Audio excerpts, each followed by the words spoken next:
오늘은 그 실존주의 과학에 대한 두 번째 시간이고요. 지난 시간에 이어서 사르트르의 존재와 무라는 책을 살펴보는 것으로 시작해서 그 사르트르가 얘기한 초월의 개념, 그리고 타자의 타자성에 대한 거, 그다음에 타자성이 가지는 시선에 대한 얘기, 타자성이 가지는 시선으로부터 우리가 가질 수 있는 신체성이라는 얘기, 그다음에 신체성으로부터 가질 수 있는 고통, 그다음에 고통으로부터 결국 우리가 가고자 하는 희망의 얘기를 실존주의로 풀어보도록 하겠습니다.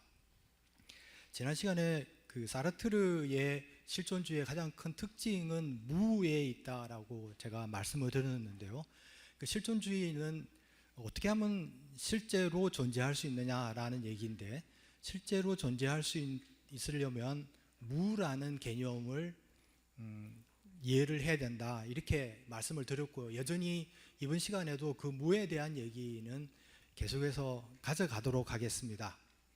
먼저 초월로부터 얘기를 시작을 해보면요, 초월은 사실 우리 인류가 이마누엘 칸트로부터 받은 가장 큰 선물과 같은 개념이라고 생각을 합니다. 왜냐하면 칸트 이전의 인류는 그것이 과학이 됐든 철학이 됐든 초월이라는 얘기를 하면, 초월은 저 너머에 있는 것, 저 너머에 확실하게 있는데 그것을 나에게 가져오지 못했다, 혹은 인간으로서는 그 초월의 존재, 초월의 진리 같은 것을 가져오기가 쉽지 않기 때문에 종교를 통해서, 혹은 철학을 통해서, 혹은 형이상학을 통해서 가져오려고 노력하고, 이제 가져오는 게 거의 불가능하기 때문에 가져온 것으로 생각될 수 있는 일들을 하려고 노력한 거죠, 초월이라는 건요.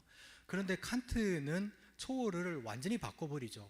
초월을 무엇이냐면 조건과 상황이라고 아예 그 정의를 합니다. 그래서 칸트의 순수 이성 비판의 책을 읽으면 이게 좀 칸트가 왜 이런 얘기를 할까라고 의아할 때가 있는데, 이 초월의 개념을 이해하고 나면 칸트가 무슨 얘기를 하려는지가 이렇게 갑자기 쑥 들어오는 것을 느껴요. 이것이 그 칸트가 가지고 있는 초월에 대한 굉장히 큰 발견 혹은 제안이었다는 거죠. 그래서 인류는 칸트 이후에 칸트를 많이 비판하고, 칸트의 사상이 좀 뭔가 우리 이 세상을 살아가는데 지나친 면이 있다라고 생각해서 극복하려고 많은 사람들이 노력하고, 그 대표적으로 나온 것이 헤겔 이후에 이번 학기 이 수업의 중심이 되고 있는 현상학이라는 겁니다. 현상학은 이제 후설에서 꽃을 피우고, 사르트르 이후에는 현상학은 사라졌다, 이런데 왜 수업 시간에 가져오는지를, 이번 학기에 가지고 오는지를 이제 오늘 좀 어느 정도 이 수업 전체의 전반부를 살짝 결론을 내리고 마무리를 하는 시간을 갖도록 하겠습니다. 왜냐하면 계속해서 나아가다 보면 도대체 이 수업을 통해서 하고자 하는 얘기가 뭐냐라고 궁금해 하시고, 저 사람은 끝까지 그 얘기를 하지 않으려나 보다, 이렇게 생각하실 것 같아서 오늘 어느 정도 희망에 대한 얘기, 그 다음에 왜 우리가 그 아인슈타인이 일반 상대성 이론을 이용해서 이 세상을 바꾸려고 하는지, 혹은 새로운 세상을 보려고 하는지에 대한 얘기를 오늘 실존주의를 통해서 얘기를 하고, 그 중심에는 칸트의 초월에 대한 얘기가 나온다는 거죠.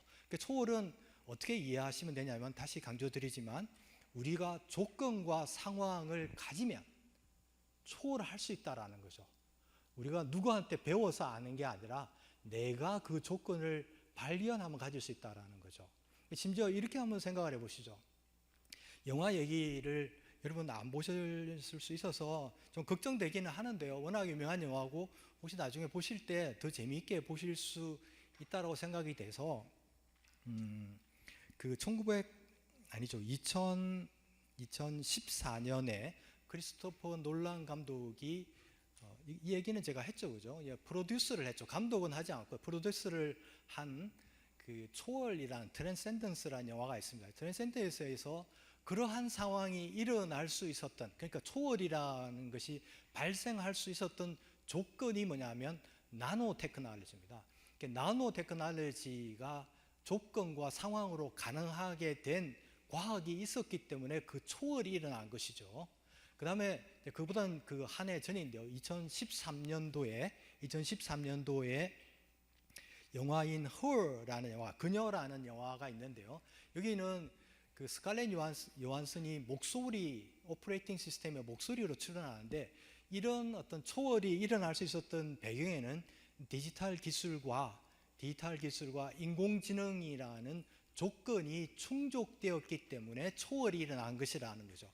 그렇다면 여러분도 이 초월의 개념을 본인의 과학적, 공학적 혹은 사업가적 그 아이디어 속에서 어떻게 실현할 건지에는 조건과 상황을 만나게 되는 그 지점을 한번 유심히 보시면 얼마든지 초월이 가능한 거죠. 그러면 이제 초월이 꼭 그렇게 초월하는 곳에서만 쓰이느냐 하면은 그렇지 않은 경우도 있다라는 거죠. 그게 이제 한 가지 예를 제가 여러분하고 나누고 싶은 게 최근이죠. 최근에 제가 트라우마에 대한 책을 한 권 읽었어요. 그래서 되게 재밌게 설명을 한다 이렇게 해서 여러 책들을 좀 봤는데, 오늘 그 실존주의에 대한 초월의 개념으로 이 트라우마를 한번 얘기를 하고 싶어요. 트라우마는 우리가 초월을 가지고도 극복이 가능하다라는 얘기를 좀 드리고 싶은 거예요. 여러분, 트라우마를 어떻게 이해하시는지 모르겠어요. 이제 트라우마에 대한 책에서는 보니까 이제 이렇게 설명을 하더라고요. 트라우마는 내가 외부적 요인으로 인해서 상처를 받았다는 거죠. 그러면 그 상처는 그 냉장실이 아니라 냉동실 안에 그 상처가 들어가는 거죠. 냉동실 안에 들어가서 꽁꽁 얼어붙어서 이것을 내가 치료하려고 해도 연고를 바르려고 해도 꽁꽁 얼어져 있기 때문에 바를 수가 없는 거예요. 그래서 이제 그 책에서는 트라우마를 치료하기 위해서는 그 트라우마를 계속해서 이렇게 쓰다듬고 계속 얘기하고 이런 걸 통해서 극복이 가능하다라는 얘기를 하더라고요. 그런데 오늘 실존주의 그 초월의 개념으로 이 트라우마를 어떻게 보는 그런 학자도 이제 있더라고요. 다른 책을 읽어보니까요. 트라우마를 극복하려면은 어떻게 이걸 보냐면은 트라우마라는 것이 상처가 내 안에 있기 때문에 계속해서 나를 괴롭히고 뭔가 나 속에서 계속 올라온다. 트라우마가 계속 뿜어져 나오기 때문에 내가 이걸 어떻게 할 도리가 없다. 이것을 계속 누군가로부터 아니면 약의 도움을 받든지 누군가의 도움을 받아서 치료하고 쓰다듬고 이렇게 해야만 사라질 수 있다라는 것으로 초월은 바라보지 않는다라는 거죠. 어떻게 하냐면 초월은 뭐였나요? 조건과 상황이었잖아요. 그럼 트라우마라는 것은 내가 입은 상처일 뿐이라는 거죠. 그러면 현상학적으로 봐서 이 트라우마가 나를 괴롭히는 것은 조건과 상황을 만들어냈기 때문에 그것이 작동한다는, 현상으로 작동한다는 거죠. 이 얘기는 뭐냐면 조건과 상황을 그렇게 가져가지 않으면 아무리 큰 트라우마라고 해도 이것이 나를 괴롭히는 것으로 기능을 하지 않을 거라는 거죠. 이것을 사후성이라고 하거든요. 영어로는 deferred, 연기된 액션이라는 거죠. 사후성을 가지고 있다는 거죠. 그럼 제가 만약에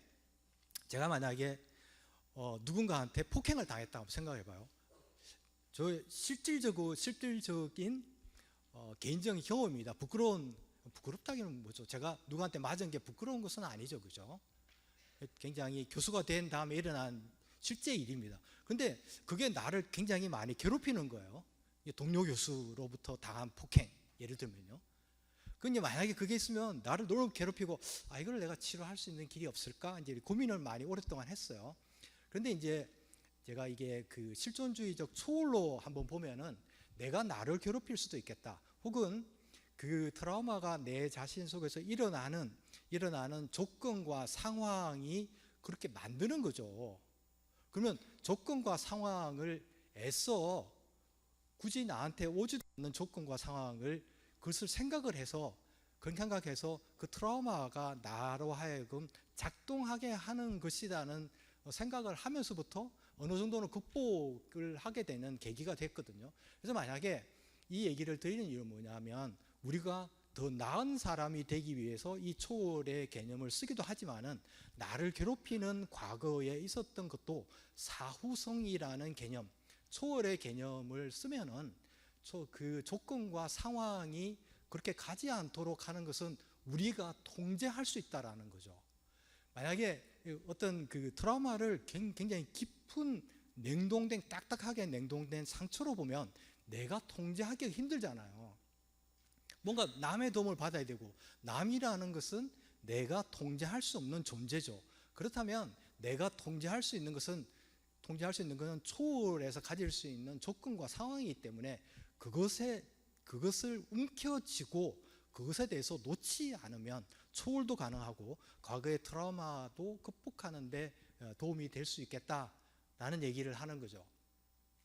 여러분, 초월에 대해서 오늘 계속해서 얘기를 하고, 초월을 통해서 모든 일들을 한번 풀어가고, 이번 학기 마지막에 어떻게 하면 우리 사회가 안고 있는 여러 문제들에 대해서 지금은 대안이 없구나라고 느끼고 있는 문제들에 대해서 풀어나가도록 이렇게 하려고 합니다. 그러려면 사르트르가 우리에게 준 이제 하나씩 이제 풀어가는 거죠. 초월 다음에 어떻게 하면 좋겠느냐.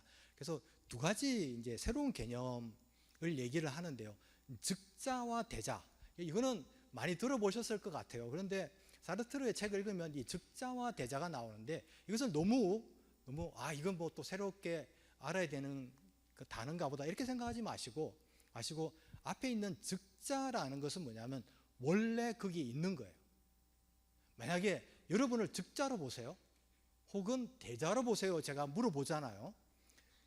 다음에 우리가 가지고 있는 돈은 즉자일까 대자일까 라는 거죠. 이것은 우리가 세상을 바라보는 관점, 세계관과도 굉장히 연관이 많은 겁니다. 만약에 트라우마다, 제가 아까 말씀드린 트라우마는 즉자로 나에게 있느냐 대자로 있느냐라는 것은 너무나 큰 차이가 있는 거죠. 이제 즉자는 원래 거기 있는 거예요. 만약에 나의 몸은 즉자인가요 대자인가요 이렇게 물어보는 것은, 즉자라고 믿는다면 내 몸은 여기 있는 거예요. 그렇기 때문에 내가 이렇게 움직이는 거죠. 그죠?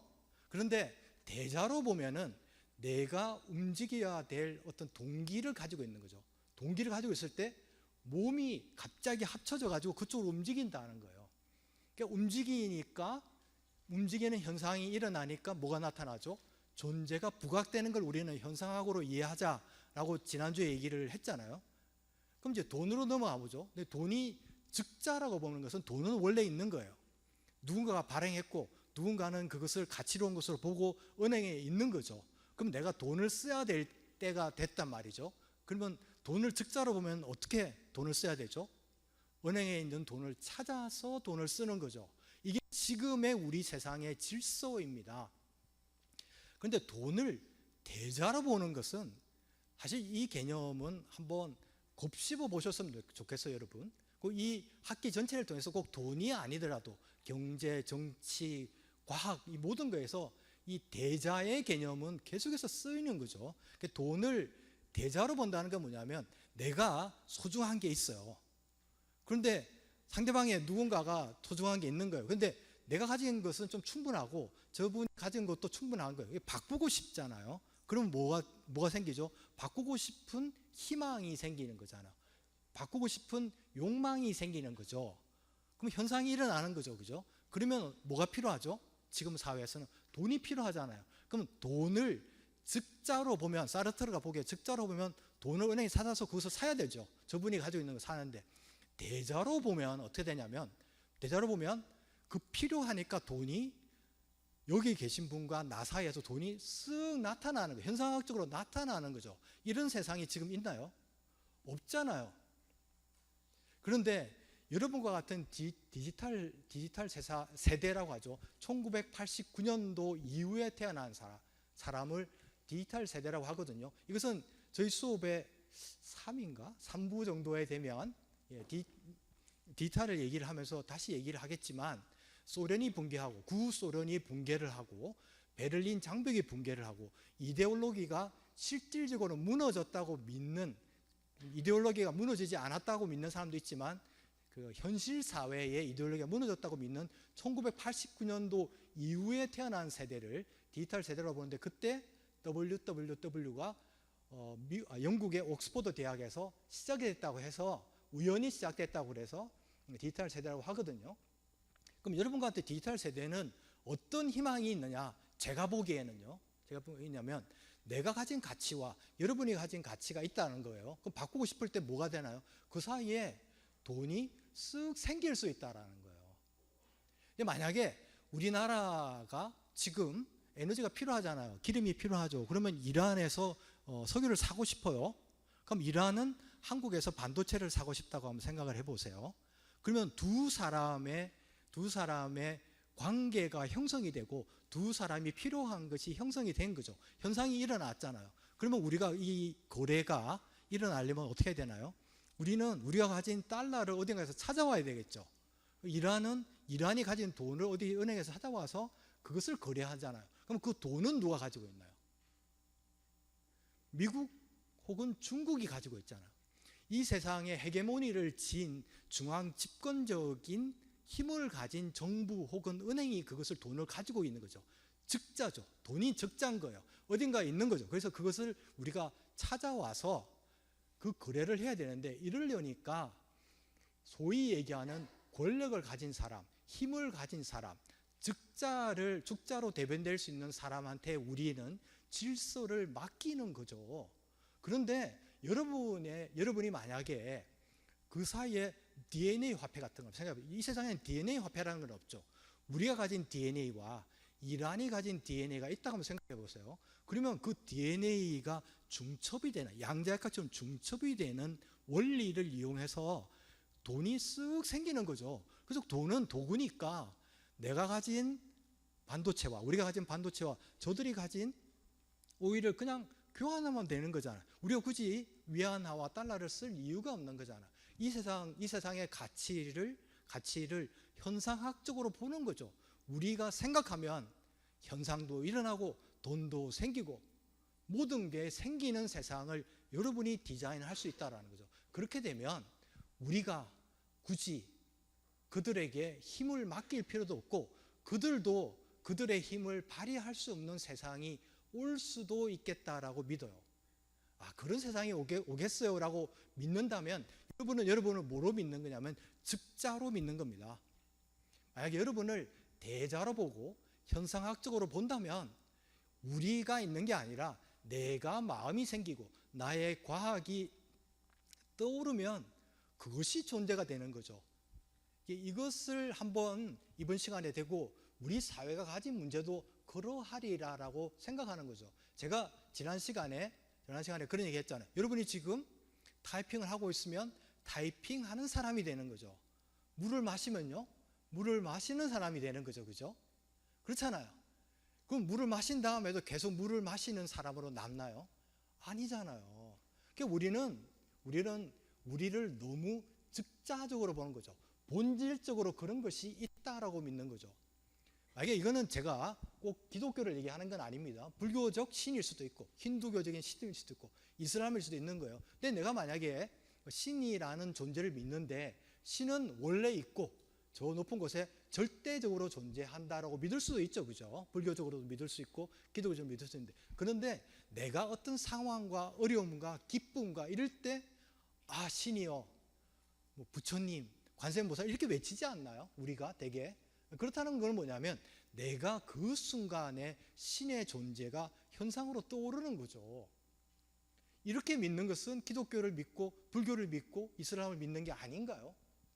이걸 한번 생각해 봤으면 좋은 거죠. 그렇다면 이 세상을 지배하는 질서도 어떻게 보면 현상적으로 되고 현상학이라는 건 철저하게 과학이기 때문에, 왜냐하면 현상학은 무엇을 다루는 학문이었나요?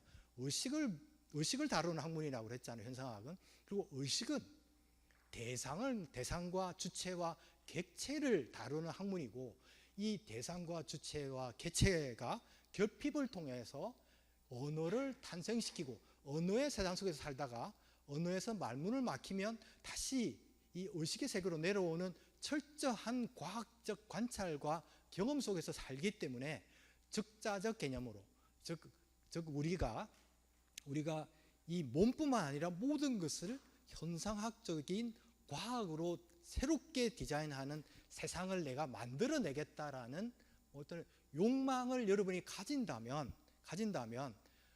여러분이 굳이 적자적 권력과 힘과 그 헤게모니를 쥔 사람 옆에 줄을 서지 않아도 된다라는 거죠. 만약에 우리 유니스트가 등수가 100위 안에 치고 들었다. 여러분 잠시 기쁠 수는 있죠, 그죠? 근데 이걸 보면 저 같은 경우에는 이제 이런 생각을 좀 오래 했기 때문에 딱 보면 또 시작이다. 이런 생각이 드는 거예요. 뭐 서울대학이 최고다, 뭐 어떤 대학이 서울대학을 앞섰다 이러면은 그게 뭐 저렇게까지 그들의 잔치인 것 같은 거예요. 소위 얘기하는 총장의 잔치죠. 총장은 돈을 가져와야 되고 이름도 중요하니까 우리 총장님도 마찬가지겠죠. 뭐 저분이라고 다르겠어요. 어떤 랭킹이 중요한 사회를 살아왔고 평생 그런 질서 속에서 살아왔잖아요. 그런데 여러분도 이렇게 생각을 하면 제가 생각하기에는 그러지 마세요라고 부탁을 드리고 싶어요.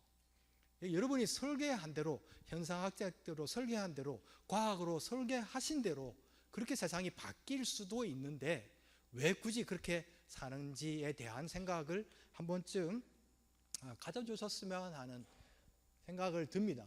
그러려면 이런 세상, 이런 어떤 것들이 어디로 이제 사르트르가 그 다음으로 그러려면 우리가 이것을 한번 즉자와 대자다 하면은 뭘 가져보느냐 하면 뭐냐면 타인성. 근데 그 사르트르의 책을 보면요, 타인이라고 하지 않고 타자라고 합니다. 이게 큰 차이가 있는 거예요. 이게 뭐냐면 타인이라고 하면 사람에 국한하는 거잖아요. 근데 타자라고 하는 것은 모든 존재를 염두에 두는 겁니다.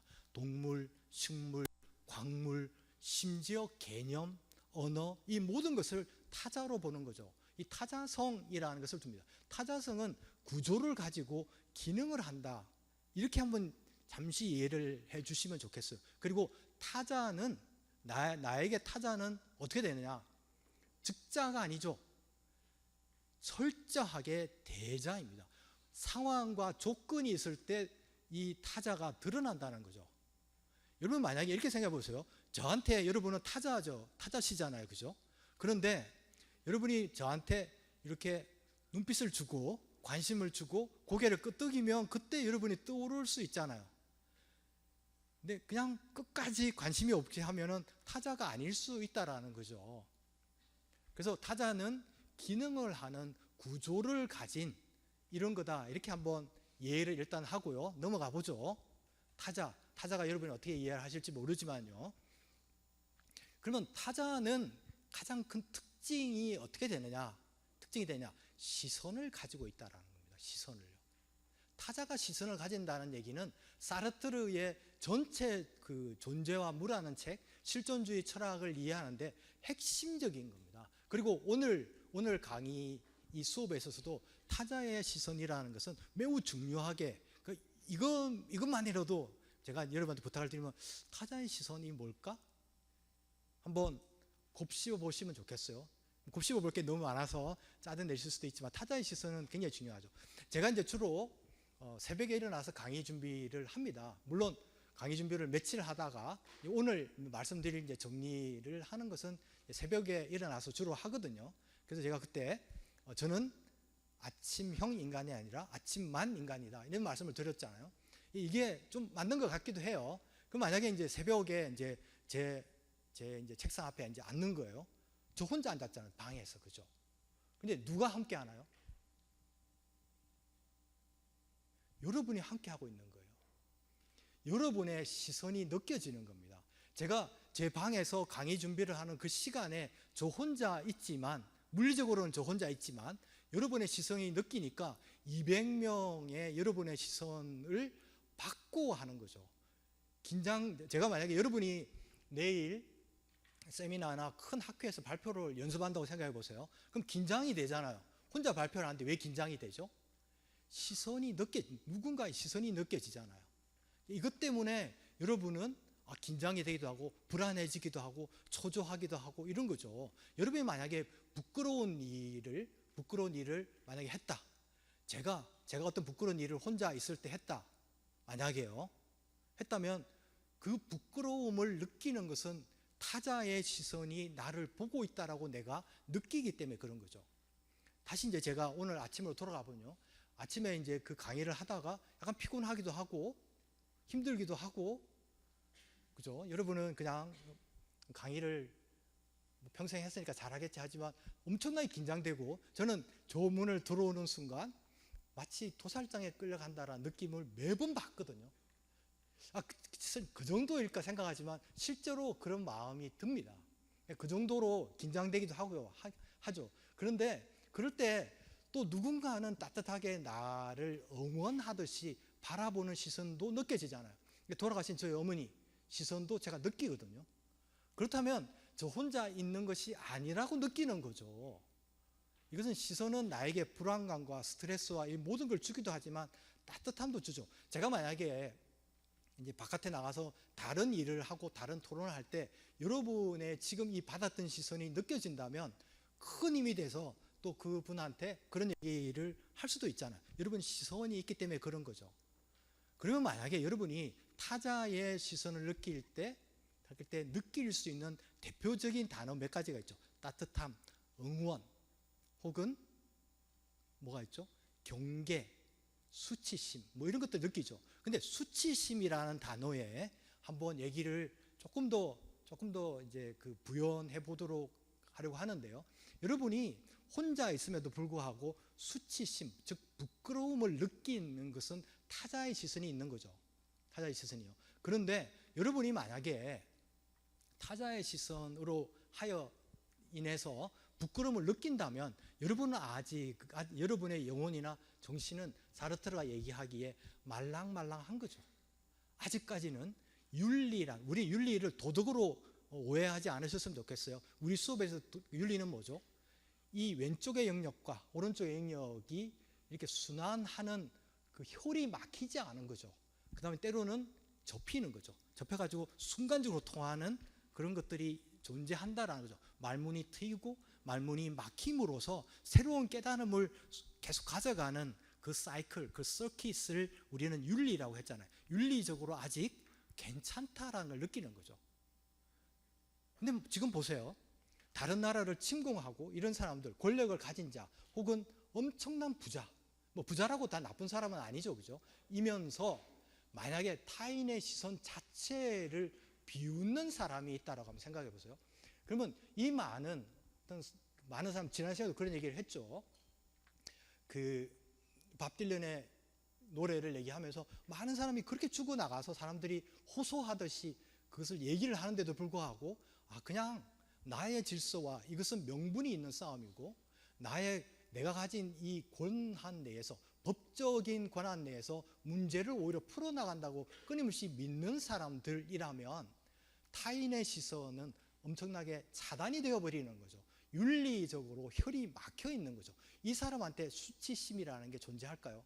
저는 그렇게 보지 않는 거죠. 사르트르식으로 보면요. 그분들은 수치심을 느끼는 대신에 자신의 논리로 모든 걸 막아서는 거죠. 그러면 해결이 안 되잖아요. 만약에 좋은 사람은, 우리가 이제 좋다라는 표현도 상당히 형이상학적 표현이죠, 그죠? 형이상학이라는 게 뭐 어려운 게 아니라 우리가 존재를 따질 때 쓰이는 말이죠. 내가 좋다고 느끼는 것을 여기 계신 다른 분이 옳지 않다라고 느낄 수 있는 거잖아요. 이렇게 생각을 하면 그 사람들이 뭐 좋으냐 나쁘냐 이렇게 따지기 이전에 그분들은 그 수치심을 부끄러움을 느끼지 못한다는 거죠. 자기가 가진 논리를 가지면요. 그렇다면 문제가 큰일이잖아요. 소위 얘기하는 좋은 사람들은 이만한 거 가지고도 부끄러움을 느끼고 수치심을 느낀단 말이죠. 근데 이분들은 엄청난 일에도 불구하고 수치심을 느끼지 못해요. 그럼 이거를 어떻게 풀어나가냐는 거죠. 근데 그분들은 헤게모니와 힘과 즉자를 가지고 있잖아요. 세상을 통제할 수 있는 그 힘을 가지고 있잖아요. 그러면 우리는 수치심을 느끼고 그 사람들은 느끼지 못하는데 힘이 없는 지금의 세상의 그 논리로 보면 힘이 없는 사람들이 그 사람한테 수치심을 줄 수도 없고 힘으로 이기자니 힘이 모자라고. 그럼 어떻게 해요? 이게 큰일 났잖아요. 이 문제를 사르트르는 어떻게 풀어나가려고 했느냐라는 그런 고민이 오늘 한번 결론을 내리고 이 수업의 마지막 부분에 5부 5째 파트에서 우리가 과연 과학자로서 엔지니어로서 혹은 비즈니스 사업가로서 어떻게 이 문제를 해결해 나갈지에 대한 것들을 일반 상대성 이론 세계관으로 풀어가자라는 거죠. 관계로부터 그것을 만들어내는 거죠. 아까 제가 조금 힌트를 말씀드렸잖아요. 내가 가진 가치와 여러분이 가진 가치를 해결할 수 있는 것을 즉자가 아닌 대자적 현상으로 디자인할 수만 있다면 해결이 가능한 거잖아요. 그것은 뭐냐면 이것을 통해서 만약에 지금의 수치심, 타인의 시선으로부터 수치심을 느끼지 못하는 그 사람한테 무엇을 대신 줄 수 있을까요? 그분들이 혹은 그자들이 그죠? 그렇게 목매어 하는 게 뭐죠? 권력, 법적 보호장치, 다음에 정부, 모든 정부를 얘기하는 게 아니죠, 그죠? 중앙 집권적인 힘의 정부를 얘기하는 겁니다. 아니면 가장 중요한 경제적 돈, 자본입니다.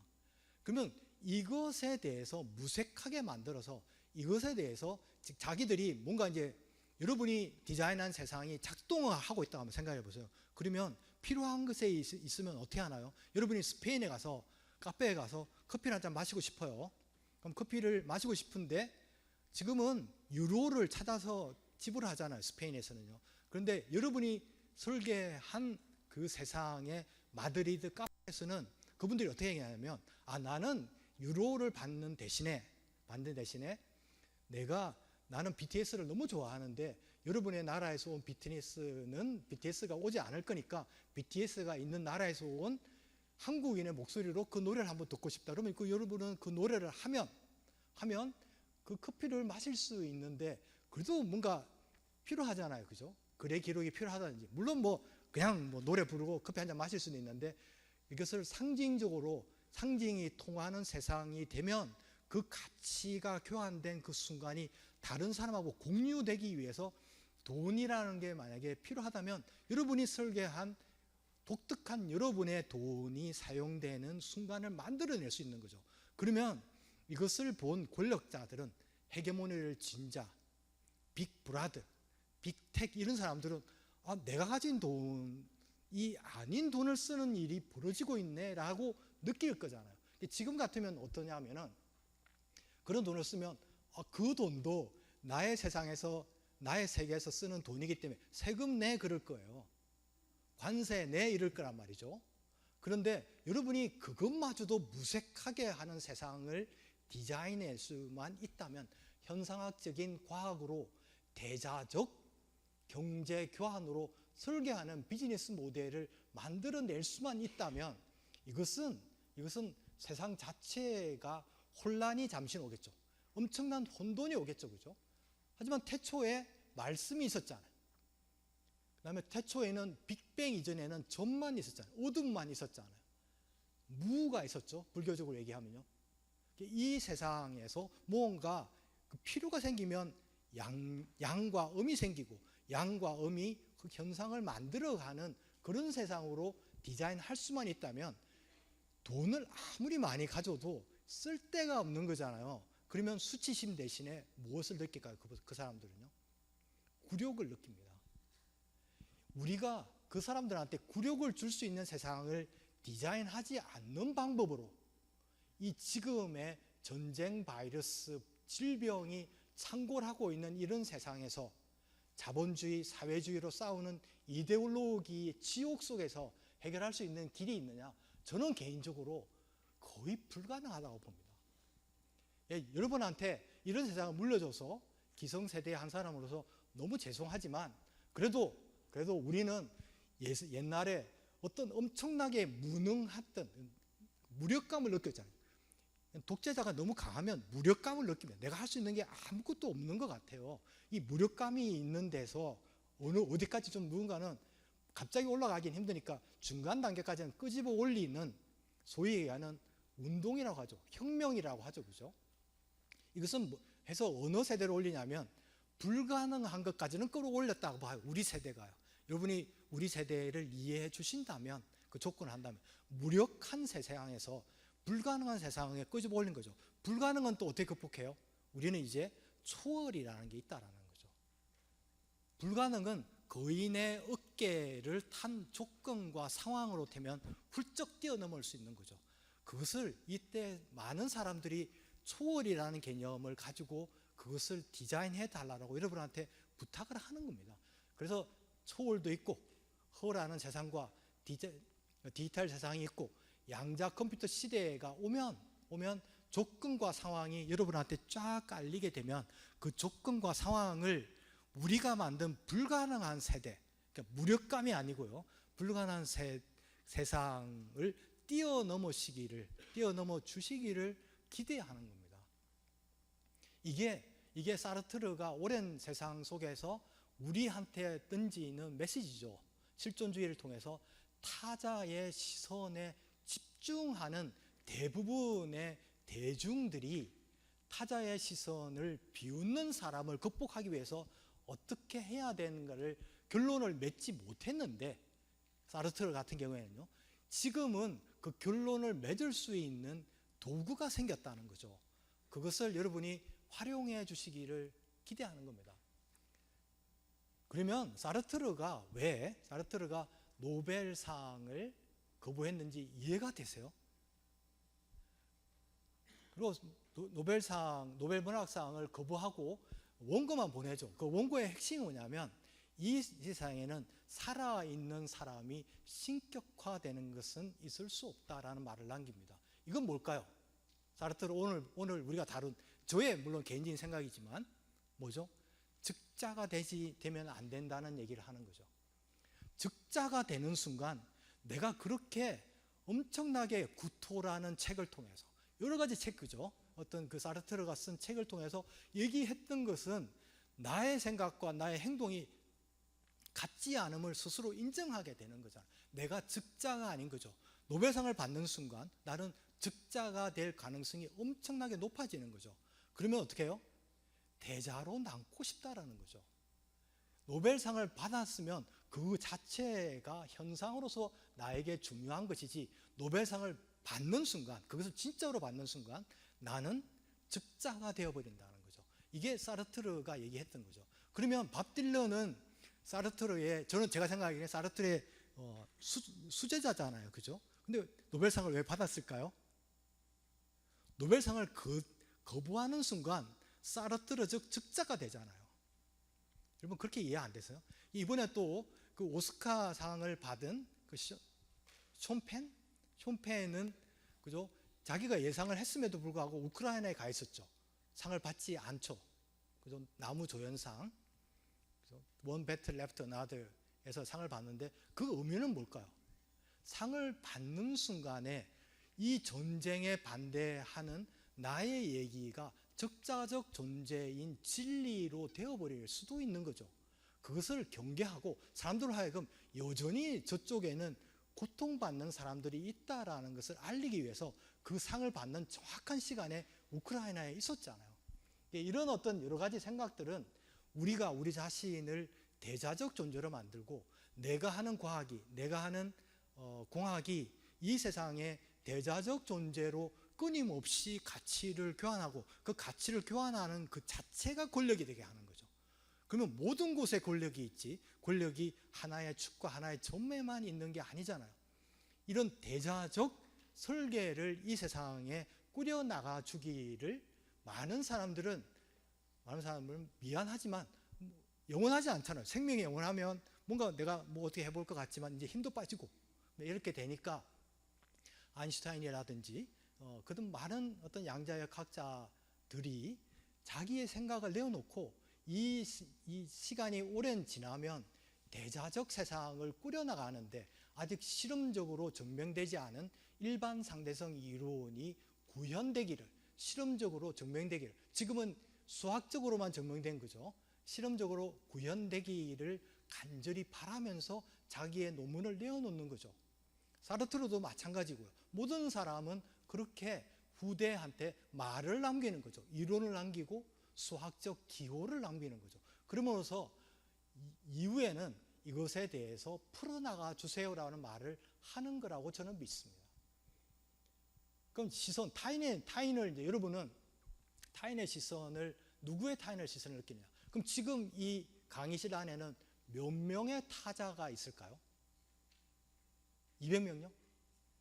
네, 여러분의 가지고 있는 노에마, 후설의 노에마 있죠, 그죠? 의미의 덩어리. 여러분의 순수한 노에마도 있고, 지향된 노에마도 있고, 타자로부터 노에마가 있죠. 내가 노에마로 지향한다면, 다른 타자도 지향할 거 아니에요. 나만 지향하나요? 그건 말이 안 되는 거잖아요. 다른 사람이 보면 그 지향된 노에마를, 다른 타자의 시선을 내가 느끼기 때문에 노에마를 공유하는 공동체 속에서 살고 있는 거죠. 우리는요, 노에마는 공유하는 거죠. 시선을 느끼기 때문에. 나의 시선을 여러분도 혹시라도 느낀다면 내가 가진 의미 덩어리를 여러분도 가질 수 있는 거죠. 그러면 이 공간 안에는 지금 몇 명의 타자가 있느냐? 수백만 명의 타자가 있는 거죠. 우리는 그 시선을 느끼면서 토론도 하고 생각도 하고 말도 하고 그런다는 거죠. 여러분이 혼자 있더라도 마찬가지죠. 이것은 엄청난 우리한테 많은 메시지들을 전달하고 있는 거죠. 타자의 시선을 느낀다는 것은요. 아까는 거죠. 저까지 갔죠, 그죠? 그래서 그 다음에 타자의 시선으로 우리가 가질 수 있는 것을 수치심이고, 이것을 느끼지 못하는 사람한테 우리가 타자의 시선으로 설계를 한 대자적 어떤 반응으로 그 사람들한테 치욕감을 주는 것으로 세상을 바꿀 수 있다까지 간 거죠. 그러면 우리 타자는 현상이잖아요, 그죠? 타자는 현상인 거죠. 그러면 우리가 가진 고통이라는 것을 사르트르는 타자성으로 인해서, 타자성을 이해하면 고통을 자연스럽게 이해하고 특히 타자의 고통, 나의 고통도 마찬가지지만 타자의 고통을 이해하게 된다라고 했는데, 고통이라는 얘기로 한번 넘어가 볼게요. 고통을 어떻게 이해하세요? 자, 고통도 즉자와 대자로 접근해 보도록 하죠. 내가 만약에 두통이 왔어요.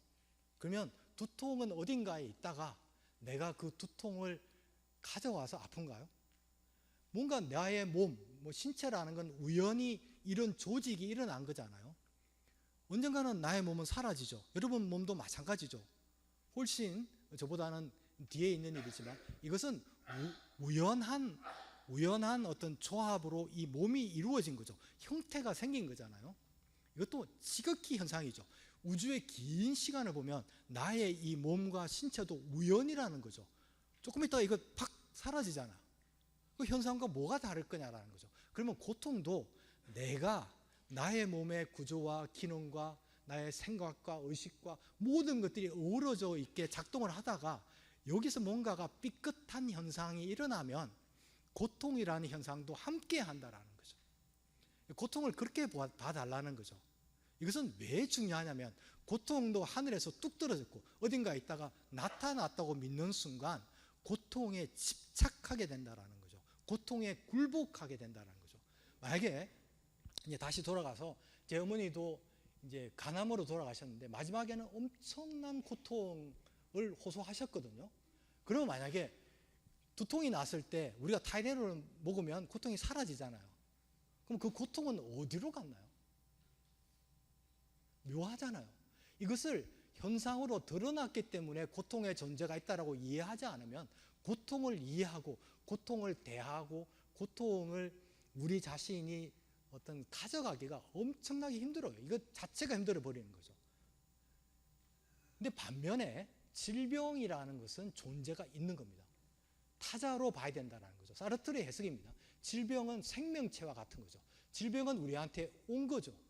우리와 함께 하고 있는 거죠. 제가 만약에 팬데믹 코로나가 걸렸다 그러면 그 질병이 나에게 와서 함께 하기 때문에 어떤 현상이 뜬 거죠? 고통이라는 현상이 생긴 거죠. 그러면 질병을 이해하는 것과 고통을 이해하는 것을 즉자와 대자로 본다면 고통은 대자적으로 이해해야 되고 코로나와 같은 질병은 즉자로 이해해야 된다는 거죠. 원래 거기 있는 거죠. 그렇다면 우리가 만약에 권력이라는 것은 현상일까요? 현상이기도 하죠, 그죠? 그런데 권력자가 전쟁 바이러스로 질병에 걸렸다면 그것은 질병인 생명체로 봐야만 우리가 대처할 수 있는 힘이 되는 거죠. 모든 것을 다 적자적으로 보다가 권력을 가진 지도자에 가서 대자적으로 보려는 그런 태도는 최악의 태도라는 거죠. 제가 볼 때는요. 그러니까 이 질병, 전쟁이라는 질병을 가진 어떤 그 중앙 집권적인 권력을 질병으로 보지 않으면 대처할 길이 없어집니다. 이것을 현상으로 보면요, 그건 다 지나간다라고 보게 되는 거예요. 이것을 우리가 극복할 대상으로 보지 않게 된다는 거죠. 그런데 질병은 사르트가 얘기하기에 철저하게 즉자적 존재로 봐야 된다는 거죠. 이것과 함께 할 때 고통의 대자적 현상이 생기기 때문에 이것을 극복하려면 어떻게 해야 되냐고요? 어떻게 해야 되죠? 질병은요, 그 시선의 문제로 돌려서 시선을 받는 것과 그들에게 시선을 돌려주는 방법론을 정확하게 찾아내지 않으면 마치 유기체 생명체와 같은 질병을 해결할 수 없는 거죠. 만약에 우리 이 사회가 사회적으로 이데올로기라는 좌우의 이데올로기, 그죠? 경제적 이데올로기, 자본주의와 사회주의라는 어떤 큰 사상적 이념, 그죠? 이런 것들을 질병으로 보지 않으면 그것으로 파생된 고통을 극복하는 것은 불가능해지는 거죠. 고통으로 무너지는 것이 아니라 우리는 질병으로부터 무너져서는 안 되는 거죠.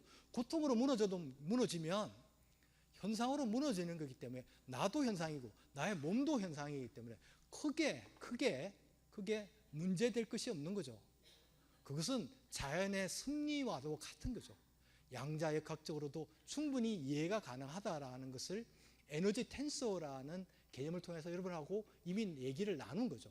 그런데 만약에 질병마저 현상으로 본다면, 고통과 같은 현상으로 본다면 이것은 해결할 문제로 보지 않게 된다는 거죠. 흐름으로 이해하게 된다는 거죠. 그러면 사르트르가 강조하는 것은 이 질병만큼은 대상으로 봐야 된다는 겁니다.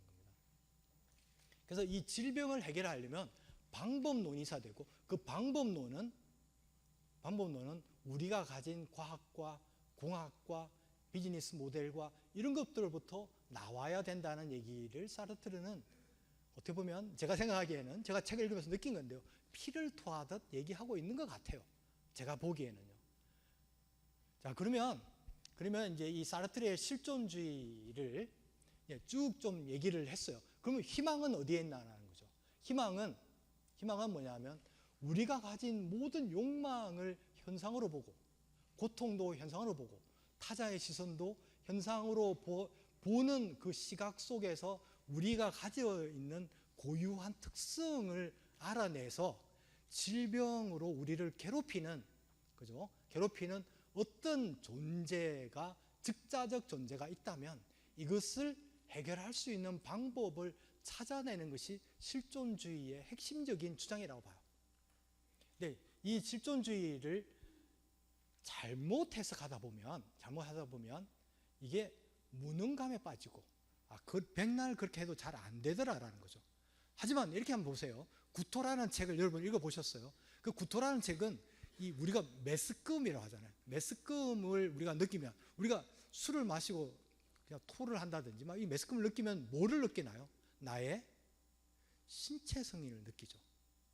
그때야말로 가장 나의 신체가 거기에 있었다라는 걸 느끼는 것은 내가 아플 때 있잖아요. 메스꺼움을 느낄 때. 구토라는 사르트르의 소설은 철저하게 그것을 우리한테 얘기를 해주고 있다라는 거죠. 그럼 희망은요, 다시 설계해서, 현상학적으로 설계해서 질병이 즉자로서 존재할 수 없게 해버리는 것만이 유일한 해결책이라고 개인적으로 믿고, 사르트르는 그렇게 얘기를 저한테 했고 여러분한테 했다고 저는 믿습니다. 그래서 사르트르는 언제부터 그 실존주의 철학이 기울기 시작하나요? 후설도 마찬가지죠. 언제부터 하면 68혁명, 프랑스에 있었던 68혁명 이후에 무너지기 시작하는 거죠. 68혁명 제가 말씀드렸듯이 2차 세계대전, 두 번의 2차 세계대전과 한국전 그리고 베트남 전쟁에서 사람들은 사람을 더 이상 믿지 않게 되는 거죠. 뭘 믿나요 대신? 구조라는 걸 믿습니다. 여러분은 우리는 돈의 구조와 언어의 구조는 믿지 않아요. 사람은 잘 안 믿어도 그 사람이 보증 쓰면 믿잖아요. 그다음에 법적으로 하면 믿잖아요. 그죠? 법적인 뭔가 공인 뭐죠? 이런 거 믿죠. 아버지가 예를 들면 아버지가 여러분한테 재산을 내가 좀 물려줄게 이러면 아버지 말이 좀 못 믿잖아요. 그죠? 그런데 변호사를 대동해서 어떤 법적으로 이렇게 쓰면 내가 믿겠다라는 거죠. 그러면 우리는 뭘 믿느냐라는 거죠. 뭘 믿냐? 그것을 구조를 믿는 거죠. 언어의 구조, 법적 구조, 돈의 구조, 경제적 구조, 사고의 구조 이런 것들을 믿는 거죠. 이게 그래서 68년도 그 프랑스의 68혁명 이후에 사람들은 구조를 믿게 되면서 실존주의 사상은 쇠퇴하게 되어버리는 거죠. 하지만 아까 그때 제가 몇 주 전에 말씀드린 것 같이 라칸과 사르트르는 이 구조주의의 열풍 속에서도 무엇을 살려내려고 했나요? 주체를 살려내고 있는 거죠. 결핍을 가진 주체만큼은 부여잡고 싶었던 거죠. 근데 라캉은 구조주의 학자라고도 하거든요. 특히 이제 초기 라캉을 구조주의 학자라고 하는데 그럼에도 불구하고 뭘 부여잡고 싶었어요? 실존주의가 얘기했던 다음에 현상학이 얘기했던 주체에 대한 얘기들은 끝까지 부여잡고 싶었던 거죠. 그래서 그 속에서 우리는 구조주의를 무시하지 않고 구조를 믿는 세상으로 몇 주 후에는 가게 되죠. 우리도 구조를 믿는 자아의 세상으로 가잖아요. 이 수업도 자연스럽게 그쪽으로 옮겨가는데 구조를 완벽하게 믿더라도 마음 한구석에는 실존주의적인 주체에 대한 얘기들을 품고 가자 이거죠. 그래야만 마지막에 이 수업의 마지막에 이 세상에 희망을 줄 수 있는 디자인은 결국 실존으로부터 오지 구조의 바뀜도 우리가 최대한 활용하지만 이해하고 모든 걸 다 디자인하지만 주체의 결핍성과 주체의 결핍이 가진 타자의 시선에 대한 끈적끈적한 연결과 바로 옆에 있는 사람을 소중하게 다루는 것은 구조주의만으로는 좀 부족하더라는 거죠. 그래서 바로 옆에 있는 인접한 존재와의 관계가 힘이고 그 힘이 결국 온 세상의 에너지가 된다라는 일반 상대성 이론까지 가기 위해서는 구조주의로 우리가 믿고, 그죠? 그때 제가 그 슬라이딩 퍼즐이라고 했죠. 퍼즐에 구멍이 하나 있으면 그 구멍으로 인해서 착착착 움직여서 세상이 움직여가는 거죠. 결핍이 있을 때, 사회의 결핍, 나의 개인의 결핍이 있을 때 이 세상은 돌아간다라는 결핍설, 결핍의 중첩, 이 모든 것을 이해하려면 바로 인접한 사람에 대한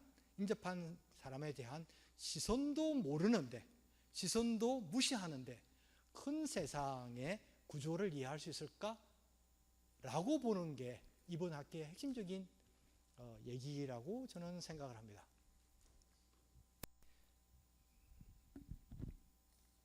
자, 그리고 제가 여러분한테 오늘은 존 레논의, 여러분 다 아시죠? 이매진이라는 노래의 가사를 한번 같이 읽어봤으면 합니다. 지난번에는 밥 딜런 혹은 아이유의 노래를 했는데 오늘 1971년도에 비틀즈 존 레논은 이매진이라는 노래를 얘기를 합니다. 이 가사를 제가 한번 읽어볼게요. Imagine there is no heaven. 이게 뭘까요? 이거를 단순하게 보는 것보다는 이게 저의 해석입니다. 제가 어디 누군가 해석을 가지고 온 건 아니고 여러분 헤븐이 천당이라는 표현, 어쨌든 헤븐, 저 위에 있는 헤븐이 없다라고 생각해 보세요. 이건 뭔가요? 즉자가 없다고 한번 생각해 보세요라고 얘기하는 것 같아요. 저한테는요. 즉자란 없는 겁니다. It is easy if you try. 그렇게 생각을 하면 그렇게 어려운 게 아니에요 라고 존 레논을 얘기하죠. 그 다음에 no hell, 지옥도 없어요. 우리 밑에 지옥도 없어요. 지옥도 즉자잖아요. 우리가 살고 믿고 있는, 우리가 믿는 어떤 존재들에서 즉자가 없음을 했을 때 우리는 다음에 above us only sky 오직 하늘만 있습니다라는 거죠. 하늘이 있다라는 얘기 뭐죠? 하늘에는 뭐가 있죠? 구름이 있잖아요. 구름은 형성되잖아요. 형성되는 것은 현상이죠. 구름이 생기면 구름이 거기 있었구나라고 알게 되는 거죠. 그래서 존 레논은 우리 밑에 지옥도 없고 우리 위에 천당도 없다. 천당도 없다. 이 말은 뭐냐면 적자가 없다라고 한번 잠시 생각을 해보자라는 거죠. 대자만 있다라는 거죠. 하늘에 구름과 같은 대자만 있는다고 믿는 거죠. 그 다음에 imagine, 상상한다. All the people living for today. 오늘만 산다고 생각해봐요. 지극히 실존주의죠. 이 존 레논의 그 노래는, imagine은 지극히 실존주의 철학을 얘기하는 겁니다. 물론 아름다운 가사죠. 그 다음에 imagine there is no country. 뭔가 이 세상에 국가가 없다라고 한번 생각해 보시죠. 이 사람이 무슨 아나키인가? 무정부주의자인가? 이렇게 생각하지 마시고 지금의 정부와 국가라는 개념을 한번 생각해 보자는 거예요. 우리는 국가를 건널 때 담이 있고 큰 장벽이 있고 세금이 있고 엄청난 갈등이 있잖아요. 이건 뭐죠? 국가를 우리는 어떻게 이해하고 있는 거죠? 지금 즉자로 이해하고 있는 겁니다. 국가를 부정하고 정부를 부정하는 것이 아니라 즉자로 보지 말자는 거예요. 존 레논은요. It isn't hard to do. 그렇게 하는 게 그렇게 어렵지 않아요라고 하는 거죠. 어떻게 하면요? 대자로 보면 어렵지 않다라는 거죠. 그 다음에 no religion. 종교가 없다고 생각해 보세요. 여기서 종교는 기독교나 불교가 아니죠. 즉자로 믿는 종교를 얘기하는 겁니다. 존 레논이 무신주의자라고 그렇게 생각하지 마시고 한번 이게 애정을 가지고 다가가 보는 거죠. 그 다음에 imagine all the people living life in peace. 평화를 가지고 살 수 있다는 거죠. 그 즉자가 없으면 평화가 올 수도 있다는 거죠. 여기에 you may say I'm a dreamer. 여러분 나를 너무 이상주의라고 비판할 수 있어요 라고. 그래서 그죠? 즉자가 없다. 국가가 없고 천당과 지옥이 없고 막 이런 게 어떤 즉자로 보지 않을 수 있잖아요. 하지만 내가 대자로 본다고 그래서 태초에 말씀이 없었나요? 아니잖아요. 신이 계시지 않는 건가요? 아니지 않습니까? 이 보는 관점을 달리 하자라는 거죠. 이것이 오늘 얘기한 초월의 얘기죠. 실존주의적 초월의 얘기인 거죠. 그 다음에 이제 다시 들어가 볼까요? 그런데 나를 너무 그렇게 얘기한다고 나를 너무 이상주의자로 치부해 버리고 나의 말에 귀를 기울이지 않아 달라는 부탁인 거죠. You may say I'm a dreamer, but I'm not the only one. 그렇게 생각하는 사람이 나만 있는 게 아닐 겁니다라고 얘기합니다. 여기서. 그 다음에 또 있죠. Imagine no possession. 소유가 없다라고 생각해 보세요. 아까 얘기했잖아. 내가 가진 것을 다른 사람과 교환하고 싶을 때 내가 가진 것이 확고히 있어서 다른 사람이 가진 확고한 것과 바꾸는 게 아니라 내가 가진 것을 다른 사람과 가지기 위해서만 그 존재가 필요하다면 소유의 개념이 바뀌는 거잖아. 내가 공산주의처럼 모든 걸 국가에 바치는 게 아니잖아요. 소중한 것을 나로 하는 개념이 꼭 소유라는 개념이 아니고도 가능하다는 얘기를 존 레논을 얘기하는 거죠. 그리고 이제 마지막에 또 나오죠. I hope someday you will join us. 언젠가 여러분도 나의 생각에 함께 해주시기를 바란다. 라는 말로 이 노래가 끝이 납니다. 한번 이 노래 다시 한번 들어보세요. 이 노래는 끈끈한 끝까지 사르트르와 그 괴를 함께하고 현상학적으로 보지 않으면 이 노래를 이해하는 게 굉장히 어렵고 이 사람이 마치 무정부주의자, 공산주의자로 착각을 하게 하는 건데 그런 게 아니라는 얘기를 꼭 제가 드리고 싶은 겁니다. 어떻게 보면 가장 불교스럽고 가장 기독교적인 사고를 가진 사람이었다라고 오히려 저는 믿고 싶어요. 제대로 된, 그죠? 이렇게 생각을 해서 존 레논에 했습니다. 그럼 다시 제가 그 아이유의 노래에서 어떻게 되나요? 여러분이 힘들면 내가 너무 적자로서만 나 자신을 보려고 한 그 자신이 부끄러워서 거울 앞에 서서 고개를 습관처럼 돌리고 눈을 감죠. 그 시간이 오랫동안 지나면 내가 나를 어떻게 해요? 대할 수 있는, 대자로서 대할 수 있는 어떤 순간이 오고 그 순간이 왔을 때만이 나를 내가 받아들인다는 아이유의 철학이 담긴 노래와도 이 이매진이라든지 밥 딜런의 노래는 궤를 같이 하고 있다는 거예요. 철저하게 실존주의고 철저하게 현상학적으로 모든 존재를 대자적으로 가져갈 수 있는 세상을 만들어 보자라는 제안을 하는 것 같습니다. 네, 오늘은 여기까지 하고요. 목요일에는 순수의 개념, 그때 여러분 중에 누군가가 저한테 와서 순수라는 게 뭘까라는 질문을 하신 분이 있어요. 제가 정확하게 기억을 못하는데 순수를 가져와서 괄호치기 혹은 후설에 에포케라는 사상이 있어요. 개념이 있는데 이 에포케를 중심으로 순수를 어떻게 살리는지에 대한 얘기를 목요일에 하도록 하겠습니다. 예, 고맙습니다.